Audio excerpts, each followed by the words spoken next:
Okay, so what if I told you the smartest way to rob a bank wasn't to take the millions in easy-to-carry cash? What if instead the master plan was to steal a literal ton of coins? Yeah, today we're unpacking a heist that didn't just break the law, it completely rewrote the criminal playbook. So let's dive right in. Let's go to the scene of the crimes. The date is March 3rd, 2009. The place, a quiet, unassuming bank in Missouri. For the employees showing up to work that morning, it was just another Tuesday, until they tried to open the vault. I want you to just imagine this. You swing open that massive, heavy steel door, but instead of seeing neat stacks of cash, you're hit with this absolute bedlam.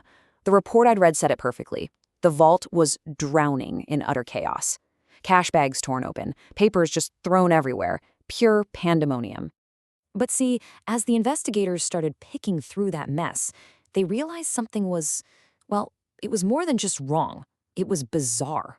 The real shock, the real mystery here, wasn't about what the thieves managed to get away with. Oh no, it was about the small fortune they purposefully chose to leave behind.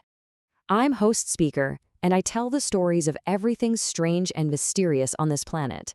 And trust me, this is exactly the kind of puzzle we live for.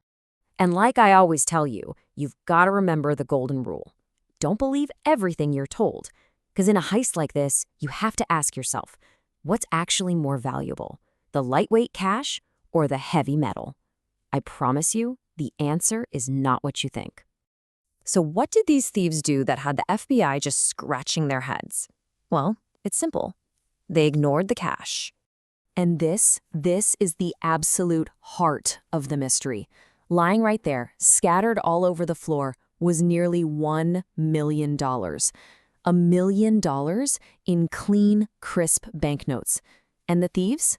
They left every single bill. So what did they take instead? This. 600 kilograms of coins. That's over 1,300 pounds. Just let that sink in for a second. These guys walked away from a lightweight fortune just so they could haul away a literal ton of metal. Why? I mean, why would anyone do that? Now, I know what you're thinking. This sounds insane. But remember what I always say. All stories might seem similar, but not when I'm the one telling it to you. This wasn't a mistake. It was a brilliant, calculated decision. They were after something that is completely untraceable. Let's break down the genius behind this madness. And that brings us to the big question, right? Was this the dumbest, most ridiculous heist in history?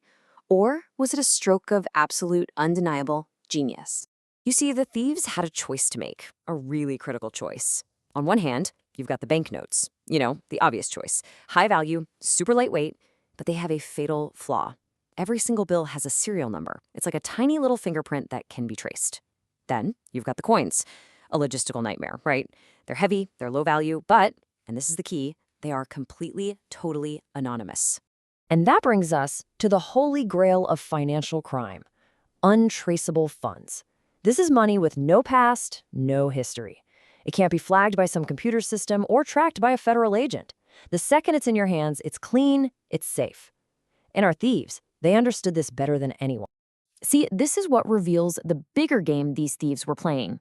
They weren't just thinking about the robbery itself. No, they were already thinking 10 steps ahead to the most important part, how to get away with it. So here's the trap they so cleverly sidestepped. When cash gets stolen, the very first thing that happens is the banks report all the serial numbers. And instantly, every banking system in the country is on the lookout. The second one of those bills gets deposited, bam, alarms go off. And even if you just try to spend it, making big cash purchases throws up immediate red flags. Stolen banknotes are basically a ticking time bomb.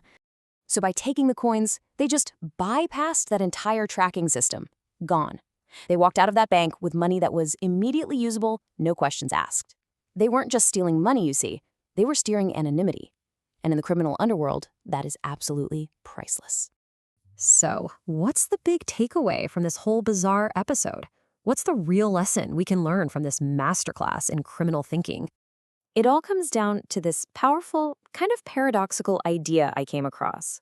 In the world of crime, sometimes heavyweight is the only security. Think about that.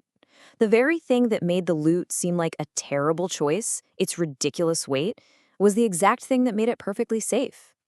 And this whole story, it just makes you wonder, doesn't it? What other obvious truths that we accept every day are just a distraction from the real game being played underneath it all?